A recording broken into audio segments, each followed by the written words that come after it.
Mais tarde eu vou ter a imagem completa do que realmente aconteceu. Acontece que Mike e Dean fizeram uma aposta. Mike afirmou que todos os rumores sobre mim eram apenas invenções, que eu realmente não tinha poderes sobrenaturais. Isso é um absurdo, disse Mike. Provavelmente ela mesma inventou, para que ninguém a pegasse.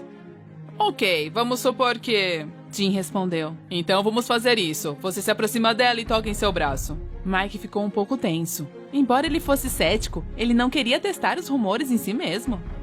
No entanto, a conversa decorreu na presença de outros rapazes. E aí o desafio teve que ser aceito. Ok, eu vou fazer isso. Mike murmurou incerto. Dean sorriu ironicamente. E finalmente, eu apareço nessa história. Aconteceu na hora do intervalo. Eu estava tirando os livros de que precisava do meu armário, quando senti que alguém tocou meu braço, logo abaixo do meu ombro. Eu me encolhi de surpresa. Veja, nada aconteceu, disse Mike para a multidão de espectadores. Ele deu alguns passos para longe de mim, antes de escorregar e cair no chão. Olá, meu nome é Kim, e eu estou acostumada com essas coisas. Outro descrente tornou-se vítima da sua própria arrogância. E então pagou o preço final. Tragédia e comédia. É tudo sua culpa. É tudo você, gritou Mike para Dean, deitado em uma maca médica, com uma cinta em volta do pescoço. Dean encolheu os ombros culpado, como se dissesse, eu não tive nada a ver com isso. Aqui está o que aconteceu. Cerca de 10 minutos antes de acontecer, a faxineira estava limpando o chão. E ela colocou uma placa no corredor que dizia, cuidado, piso molhado. Mas por algum motivo desconhecido, a placa desapareceu. E Mike, pensando que o destino não tinha poder sobre ele, pagou por essa ilusão com o pescoço quebrado. Coitado, pensei. Isso deve ter doído. Enquanto Mike estava sendo levado pelos paramédicos para o hospital, Dean ainda não conseguia se acalmar. Você viu ele caindo? Hilário. Todos ao meu redor riram baixinho. Fui direto ao Dean. Os caras, ao me ver chegando, saíram rapidamente, deixando Dean sozinho. Ele tentou agir todo viril, mas havia tensão e nervosismo em sua voz. Ele estava claramente desconfortável ao meu lado. Ah, senhorita Infortúnio, ele riu. Você acha engraçado? Seu amigo quebrou o pescoço e você nem tem vergonha? Não foi minha culpa. Eu disse a ele para esperar problemas se você tocasse em Kim, mas ele não acreditou em mim. E esse foi o resultado. Eu queria dar-lhe um bom tapa na cara, mas resolvi fazer algo diferente. De qualquer forma, a culpa é sua? Ou uma vítima de um experimento científico? Oh, sim? Bem, então tome cuidado. Antes que Dean soubesse o que estava acontecendo, eu agarrei seu braço. O cara congelou e não se mexeu no começo, e então, quando percebeu o que acabara de acontecer, soltou um grito selvagem. Ah, não, de novo não! Por que você fez isso? Agora eu estou ferrado. Nada, só não atravesse a rua e não passe por baixo de nenhuma janela para que nada caia na sua cabeça. E é melhor ficar longe dos cachorros. O pânico tomou conta de Dean. Ele olhou em volta em pânico, esperando que algo terrível acontecesse. O efeito Miss Infortúnio funciona de forma diferente a cada vez. Às vezes pode demorar um pouco. Dean tentou descobrir o que fazer, e ele decidiu que tinha que correr. Esquecendo-se completamente das aulas, saiu correndo para a rua e desapareceu. Voltei para minha aula de química. A maldição. Era assim que eu chamava a minha habilidade. O ponto de partida de meus infortúnios foi no meu 6º aniversário. Não sei exatamente o que aconteceu então. Talvez fossem as ondas magnéticas ou as substâncias radioativas no bolo. Mas no dia seguinte, ocorreu o primeiro incidente. Abracei papai, como de costume. E ele, 5 minutos depois, caiu da escada, quase quebrando tudo. Então a maldição atingiu mamãe. Um secador de cabelo pegou fogo em suas mãos e queimou parte do seu cabelo.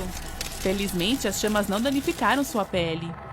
Depois de uma série de mutilações e problemas, meus pais perceberam que não foi um acidente. Fui eu. Era difícil viver sem o toque da minha mãe e do meu pai. Era como se eu estivesse num orfanato. A mesma história continuou na escola.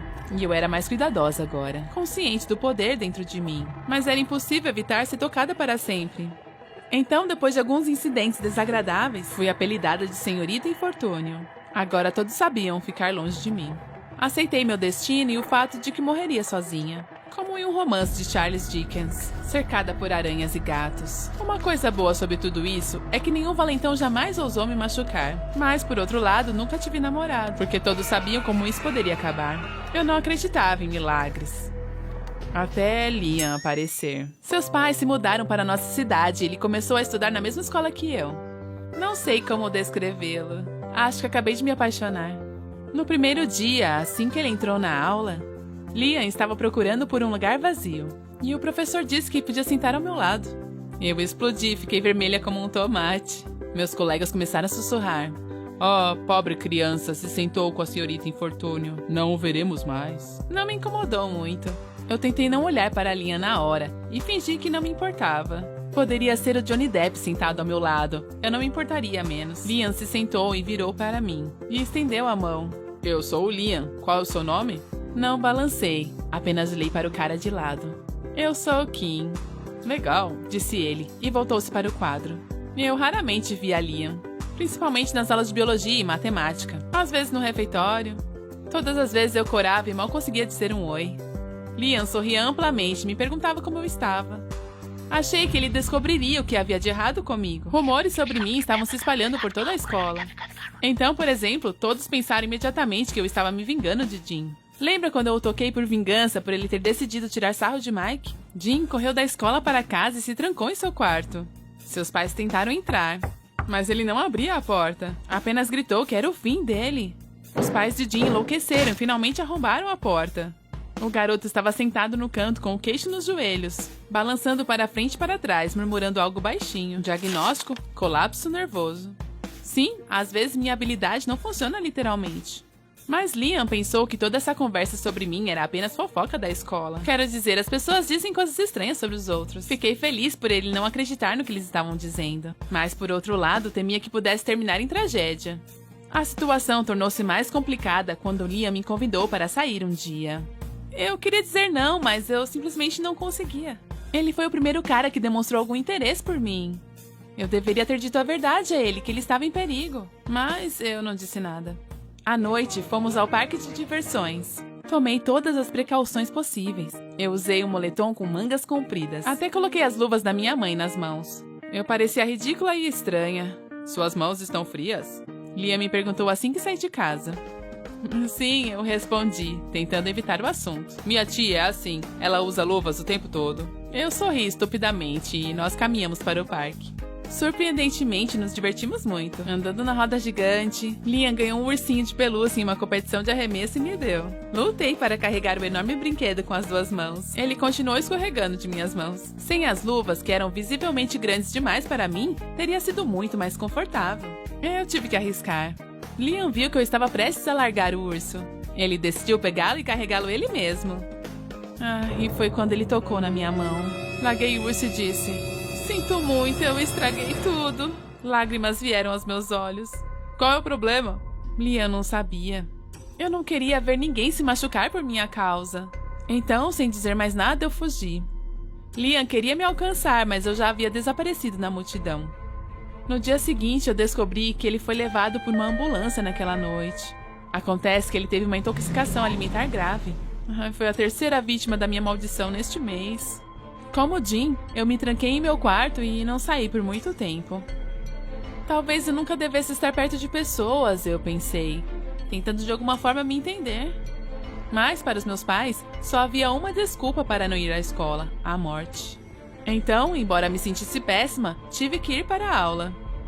Sempre fui tratada com desconfiança, mas desta vez o nível de paranoia estava fora de escala. Ninguém chegou a poucos metros de mim. Além disso, percebi certa tensão até no comportamento dos professores. Descobri mais tarde que Mike e Jim eram os responsáveis pelo boicote. Talvez não tenha sido legal o que fiz com Jim, mas eu não queria machucar Mike. Acho que é assim que funciona o efeito manada. Ninguém queria descobrir nada. Eu era, por padrão, a causa de todos os infortúnios que aconteciam sob o teto daquela maldita escola. Papai tentou me tranquilizar. Querida, não dê atenção a eles. Sim, minha mãe disse. Crianças são tão cruéis. Eu sabia que eles eram cruéis, mas o que eu devo fazer? Eles não tinham uma resposta para essa pergunta. Como de costume, fui deixada sozinha com a minha própria maldição. Às vezes me parecia que haviam bruxas em nossa linhagem, e esse era o castigo por aterrorizar as pessoas em alguma cidade pequena. Mas eu não sou uma bruxa. Eu não posso transformar as pessoas em sapos. Eu não faço poções mágicas. Sou apenas uma garota comum que, por algum motivo desconhecido, possui uma habilidade muito incomum. Liam teve alta do hospital uma semana depois. Eu estava com medo de vê-lo. O que ele diria? Ele terminaria comigo? Claro, ele faria. Não havia um único pensamento positivo na minha cabeça naquele momento. Como ele poderia ficar comigo depois daquele primeiro encontro? O que teria acontecido se nos tornássemos um casal? E se ele me beijasse? É assustador até de imaginar. Eles também podem me lançar no espaço para me manter longe de todas as pessoas que eu poderia machucar. Encontrei Liam no corredor. Ele se aproximou de mim com um sorriso que nunca saiu de seu rosto e disse: Hey, nosso primeiro encontro não terminou muito bem. Talvez possamos tentar de novo? Eu não podia acreditar em meus ouvidos. E você não tem medo que um dia um tijolo caia na sua cabeça? Não, porque eu deveria estar. Então, para minha surpresa, ele pegou minha mão e me acompanhou até a aula. Eu esperava o pior. Mas nada aconteceu com Liam naquele dia. Ou no dia seguinte. Minha maldição se foi. Assim como num conto de fadas da Bela e a Fera. Tudo o que eu tinha que fazer era esperar por um homem que realmente me amasse. Levei muito tempo para me acostumar com o fato de poder abraçar minha mãe. Eu poderia segurar a mão de Liam enquanto caminhava. O verdadeiro amor realmente pode fazer qualquer coisa. O que você faria se toda vez que tocasse em alguém isso trouxesse má sorte? Escreva suas respostas no comentário, curta o vídeo e compartilhe com seus amigos.